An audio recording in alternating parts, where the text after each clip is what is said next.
누가 교육받은 사람인가? 첫째로, 교양 있는 사람이란 환경의 지배를 받는 사람이 아니라 환경을 지배하는 사람을 의미한다. 둘째로, 교양 있는 사람이란 어떤 경우에도 용감하게 행동하고 지적으로 생각하는 사람을 의미한다.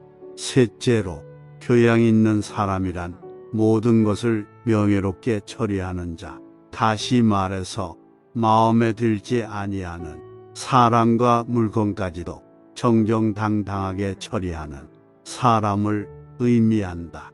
넷째로, 교양 있는 사람이란 쾌락을 절제하며 불행에 빠지지 않는 사람을 의미한다. 마지막으로, 교양 있는 사람이란 성공 때문에 명예를 더럽히지 않는 사람을 의미한다. 배부른 돼지보다는 혼회하는 인간이 되겠다. 나의 집이 비록 작더라도 진정한 친구로 채울 수만 있다면 만족하겠노라. 잘 사는 것도 중요하지만 더 중요한 것은 바로 사는 것이다. 바로 살아야 건강하게 오래 살 수 있다. 야생마를 길들이면 다른 말을 길들이기는 쉽다. 보다 나은 인간이 되기 위해 애쓰면서 사는 것보다도 더 훌륭한 삶은 없다.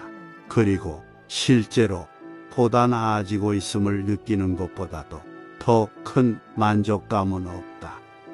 악한 행위를 하는 사람은 다른 사람은 물론 자신에게 더 큰 상처를 입힌다. 반성하지 않는 삶은 살 가치가 없다. 유일한 선은 알미여 유일한 악은 무지이다. 죽음은 인간이 받을 수 있는 축복 중 최고의 축복이다.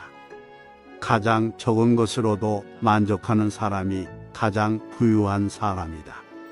나는 시인이 시를 쓸 수 있는 것은 현명함 때문이 아니라 그 의미를 전혀 알지 못하면서도 고귀한 메시지를 전달하는 예언자들에게서나 볼 수 있는 직관 혹은 영감 덕분이라는 것을 깨달았다. 살기 위해서 먹어야지 먹기 위해서 살아서는 안 된다. 토론이 끝나면 패자는 중상모략을 하기 마련이다. 자신을 화나게 했던 행동을 다른 이에게 행하지 말라. 바르게, 아름답게, 정의롭게 사는 것은 결국 모두 똑같은 것이다. 나는 아테네인도 아니요 그리스인도 아니다. 나는 세계의 시민이다. 이 세상에서 영예롭게 사는 가장 위대한 길은 우리가 표방하는 모습이 되는 것이다. 부자가 재산을 자랑하더라도 부를 어떻게 쓰는가를 알기 전에는 칭찬하지 마라. 모든 언행을 칭찬하는 자보다 결점을 친절하게 말해주는 친구를 가까이 하라. 요즘 아이들은 폭군과도 같다. 아이들은 부모에게 대들고 개걸스럽게 먹으며 스승을 괴롭힌다. 인간사에는 안정된 것이 하나도 없음을 기억하라. 그러므로 성공에 들뜨거나 역경에 지나치게 의기소침하지 마라. 당신이 가질 수 있는 보물 중 좋은 평판을 최고의 보물로 생각하라. 명성은 불과 같아서 일단 불을 붙이면 그 불꽃을 유지하기가 비교적 쉽지만 겉들이고 나면 다시 그 불꽃을 살리기가 지난하기 때문이다. 좋은 평판을 쌓는 방법은 당신이 보여주고 싶은 모습을 갖추기 위해 노력하는 것이다. 내 자식들이 해주기 바라는 것과 똑같이 내 부모에게 행하라. 너 자신을 알라. 내 마음은 관상가가 하는 말과 같이 실로 흉악함에 차 있다. 단지 내가 이를 잘 이겨서 행동으로 나타나지 않을 뿐이다. 다른 사람이 쓴 책을 읽는 일로 시간을 보내라. 다른 사람이 고생을 하면서 깨우치는 것을 보고 쉽게 자신을 개선시킬 수 있다. 돼지가 되어 즐거워하기보다는 사람이 되어 슬퍼하리라. 만족은 천연의 재산이다. 많은 사람들이 그 무엇보다 쾌락을 구하지만 그 쾌락을 충분히 얻지 못하고 있다. 말 타는 기술을 늘리려면 사나운 말을 골라 타야 한다. 사나운 말을 탈 수 있게 되면 다른 말을 다스리는 것은 쉬운 일이다. 내가 악처를 견뎌낼 수 있다면 아마 이 세상에서 다루지 못할 사람은 없을 것이다. 무지를 아는 것이 곧 알무 시작이다. 지혜는 부자들을 아름답게 하고 가난을 부드럽게 한다. 철학은 무지로부터의 탈출이다. 친구와 적은 있어야 한다. 친구는 충고를, 적은 경고를 해준다. 한가로운 시간은 무엇과도 바꿀 수 없는 재산이다. 한 가지 일에 착수하면 중도에서 그만두지 말고 열심히 완벽을 기할 때까지 힘들여 완성토록 하라. 현재의 생활 또는 미래의 생활 그 어느 것에 있어서나 자기 자신 이외의 것에서 행복을 얻으려는 사람은 그릇된 사람이다. 회의는 철학자가 감지하는 것이며 철학은 회의로부터 시작된다. 가장 나쁜 사람이 누군가?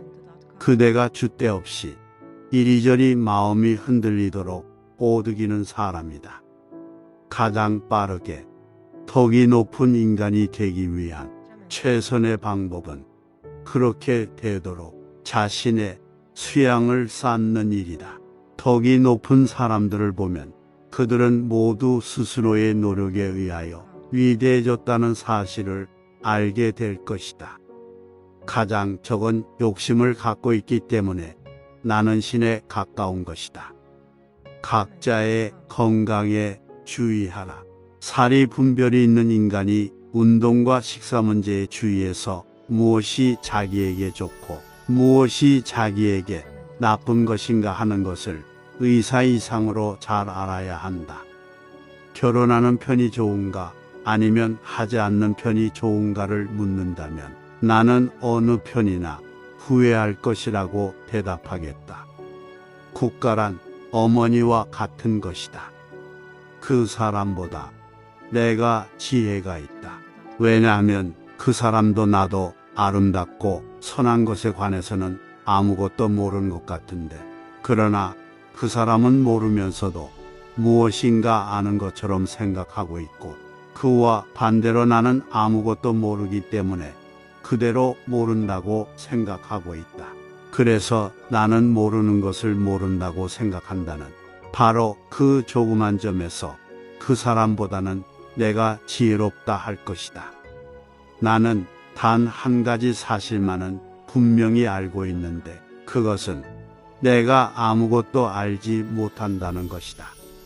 나는 잘 되겠다고 노력하는 그 이상으로 잘 사는 방법은 없고 실제로 잘 되어 간다고 느끼는 그 이상으로 큰 만족은 없다고 생각한다. 이것은 내가 오늘날까지 살아오며 경험하고 있는 행복이다. 그리고 그것이 행복한 것을 내 양심이 증명해 주고 있다. 나의 집이 비록 작더라도 진정한 친구로 채울 수만 있다면 만족하겠노라. 인간은 자기가 갇혀있는 감옥의 문을 두드릴 권리가 없는 죄수다.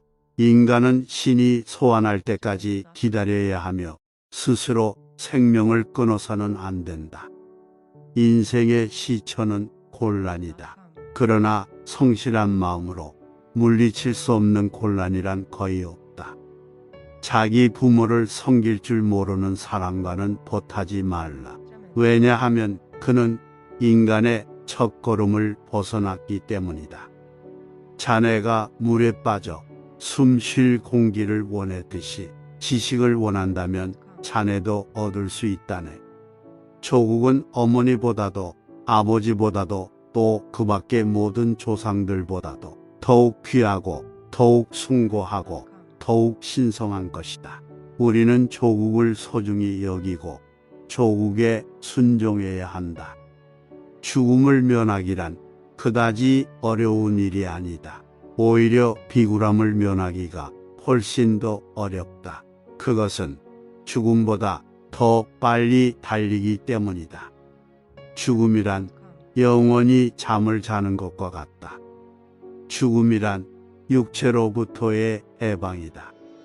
지도자는 물과 같이 의은혜강해야 한다. 어려서 겸손해져라. 젊어서 온화해져라. 장년에 공정해져라. 늙어서는 신중해져라. 어쨌든 결혼을 하여라. 양처를 얻으면 행복할 것이고 악처를 얻으면 철학자가 될 것이기 때문이다. 우리가 만일 국법에 복종하지 않는다면 그것은 삼중의 부종을 범하는 것이 된다. 곧 자기 삶을 부여한 자에게 복종하지 않는 것이요, 자기를 양육한 자에게 복종하지 않는 것이요, 복종하기로 약속해 놓고 이에 복종하지 않는 것이다. 우리가 존중해야 하는 것은 단순한 삶이 아니라 올바른 삶이다. 이 세계는 정의에 의해 존재한다. 정의가 없다면 이 세상에 어떤 피조물도 존재할 수 없다. 이젠 그만 둡시다. 떠날 때가 되었으니 나는 죽기 위해서, 여러분은 살기 위해서.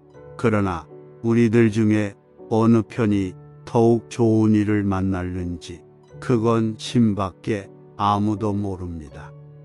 사냥꾼은 개로 토끼를 잡지만 아첨자는 칭찬으로 우둔한 자를 사냥한다.